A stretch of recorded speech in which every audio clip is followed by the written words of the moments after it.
And red. Welcome everybody to Studio Day Jeffrey, and welcome to 1053thefan.com, of course, the greatest website in all of sports. I would like to apologize first of all for the Ezekiel Elliott rumored holdout situation, which I have seen Florio report that he's planning to hold out, and I have seen Patrick Walker and somebody else. What's the Yahoo guy's name? Maybe Charles Robinson. Saying that, no, he's just kicking around his options and hoping that things speed up. But that's not what I'm here for today. I'm not here for the Ezekiel Elliott topic, although it may come out of this, because what I'm here to do is to rank the most important Dallas Cowboys of 2019. And I made my list, and I got to number 9, and then when I got to 10, and I was like, who's going to be number 10?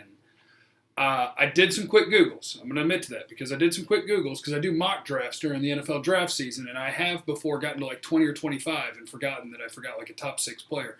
And I wanted to check my work and make sure that I wasn't leaving out anybody that was glaringly obvious.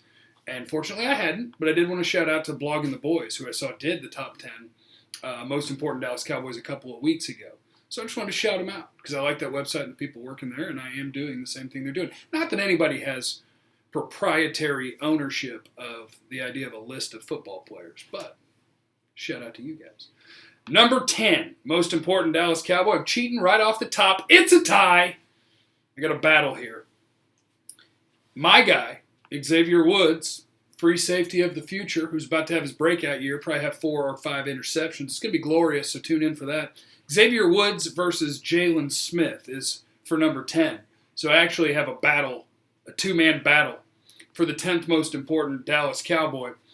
Jalen, I think, because he is entering essentially year 3 of playing, and he's only got about a year and a half, I think 22 starts under his belt. So Jalen is going to keep getting better, and he is a kick-ass linebacker. Love that they're embracing putting him on the blitz. Love, first of all, that he ever made it back from something that this idiot didn't think he would ever get back from, and is making being an early second-round pick look like a no-brainer decision. So shout out to the Cowboys for getting it right, and shout out to Jeff for getting it wrong. Xavier Woods, also in the mix for number 10, because I really like him. Brian Broaddus, my buddy at DallasCowboys.com, my scout father, he mentioned going into last year that he needed to be a more sure tackler, but just the fact that he's so well-rounded, the X-Man, coverage, tackling, makes a bunch of really big third down stops. I think the football instincts with him is one of the biggest things, where you'll see on a play, if it's 3rd and 7, 3rd and 8, watch where number 25 ends up, because he'll end up in the right place, and he'll end up either making a big tackle or breaking up a pass. And I think the turnover numbers are going to keep climbing up for Xavier. So he's number 10 also, Jalen and Xavier Woods. Number 9, and the reason I was hesitant to put Jalen at 10 is because I already had Leighton Vander Esch here at number 9. I already had Leighton Vander Esch there at number 9 as my 9th most important Cowboy. Goodness gracious, what he did as a rookie. I didn't love the pick at 19. I would have loved it at like 28 or 30 for a team somewhere around there. But at 19, I didn't love the pick, which means we are 2 for 2 on Jeffrey going, I was wrong. Holy cow, shout out to Dane Brugler. Calling him an ascending player in the draft process and being totally right. And he took the field and just took it by storm. Who else? My buddy Jonah Tolles was super high on Vander Esch. So congrats to those guys for nailing that, because there's really not a weakness. And the idea that he's going to continue to grow is like, holy cow, what's that dude going to turn into? So 2 linebackers and a safety at 10 and 9 on the most important Dallas Cowboys for 2019 list. At number 8, and I'm sure people will be mad at me for this, Ezekiel Elliott at number 8. Obviously, he's a monster. We'll see what happens with the contract. To me, the biggest, most important thing for Ezekiel Elliott on this team is for the team to stop thinking about, we have Ezekiel Elliott, and just deploy him properly, as opposed to, well, he's the number 4 pick on a back. We really need to ram it in there. Let's get our tight ends on the field, and let's really establish our dominance and establish the run. Next guy who tells you they need to establish the run, just know they shouldn't be coaching, because it's not really a thing. But using him properly, targets on early downs in the passing game, less carries on early downs on 1st and 10 or 2nd and 10. If you use him right, he's probably the best runner in football. He's got the ability to be a much better receiver than they've used him as so far. Because catches, I don't care how many catches he has. He was a net negative when he was targeted in the passing game last year because of the way they did it, not because of him, but because he was just a dump off and then pray. Like, oh, it's 3rd and 11, nothing's open downfield. Here, we're going to gain 4 yards to Zeke. That's not a net positive for your football team. So Ezekiel Elliott at number 8, I love him. And I went back and forth with him at number 7. Byron Jones is number 7 on my most important Dallas Cowboys list for 2019. And I want to point out to people, because we were talking about him today on G-Bag Nation, 10-3, of course.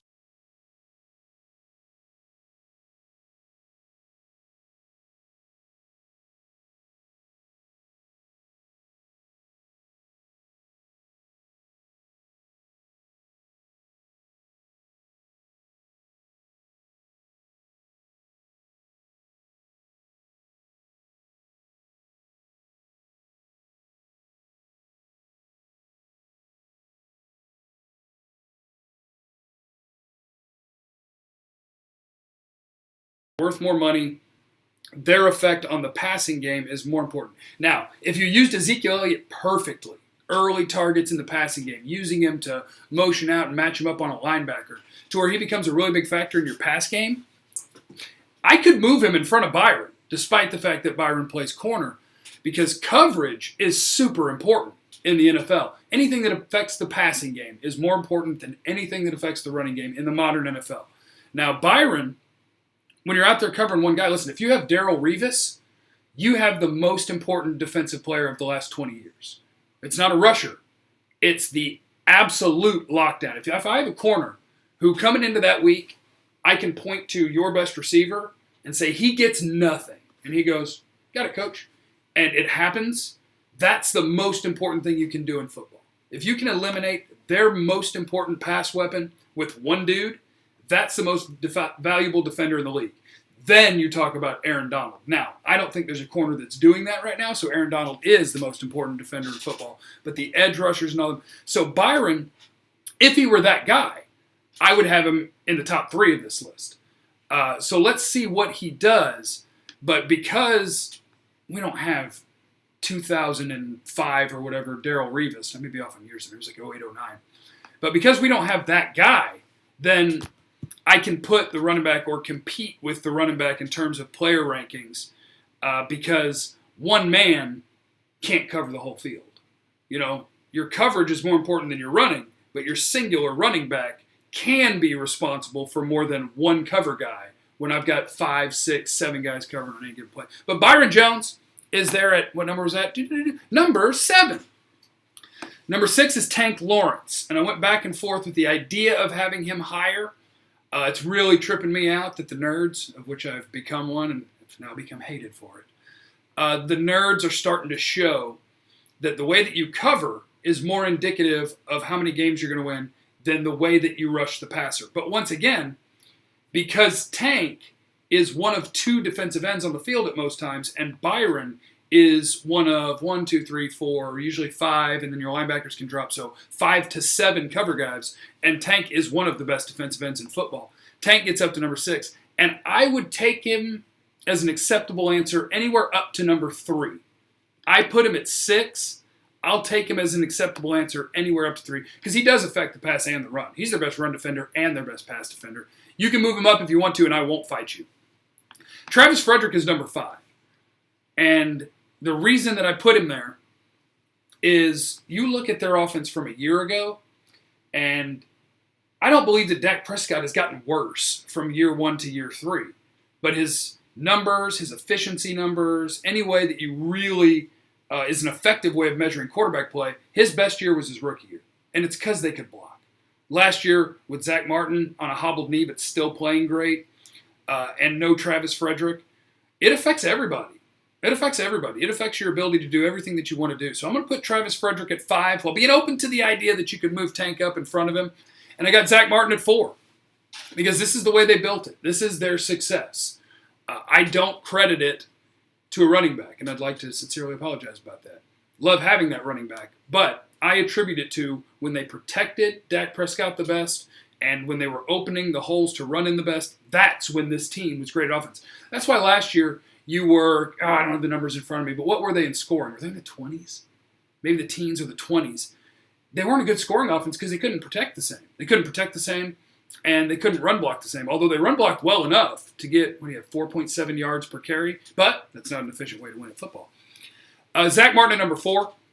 Amari Cooper at number 3, and you don't have to look far to figure it out. You were 3-4 despite being able to run the ball really well. You were 3-4 in one of the worst offenses in football before they acknowledged their huge screw-up, which we all should have been on this more than we were. It was like, you can spread it around and kind of be okay. Find you some dudes that are threats on the outside because Amari Cooper transformed this football team the day he showed up. 7-2 with him, 3-4 without him. That's the measuring stick. You want to talk about guys that when you don't have them, it hurts? Amari Cooper, that hurts. At number 2, Tyron Smith. Because again, you want to measure how good a dude is, what happens when you lose him? I go back to that Zeke suspension. The games where Tyron missed in those were train wrecks. When Tyron got back, you went 3-1 without that running back, and in 2 of those games you went over 30 points, and in 2 of those games you blew people out. Tyron Smith is huge for this football team, and he's still super dominant. Don't let anybody tell you any different. Thanks.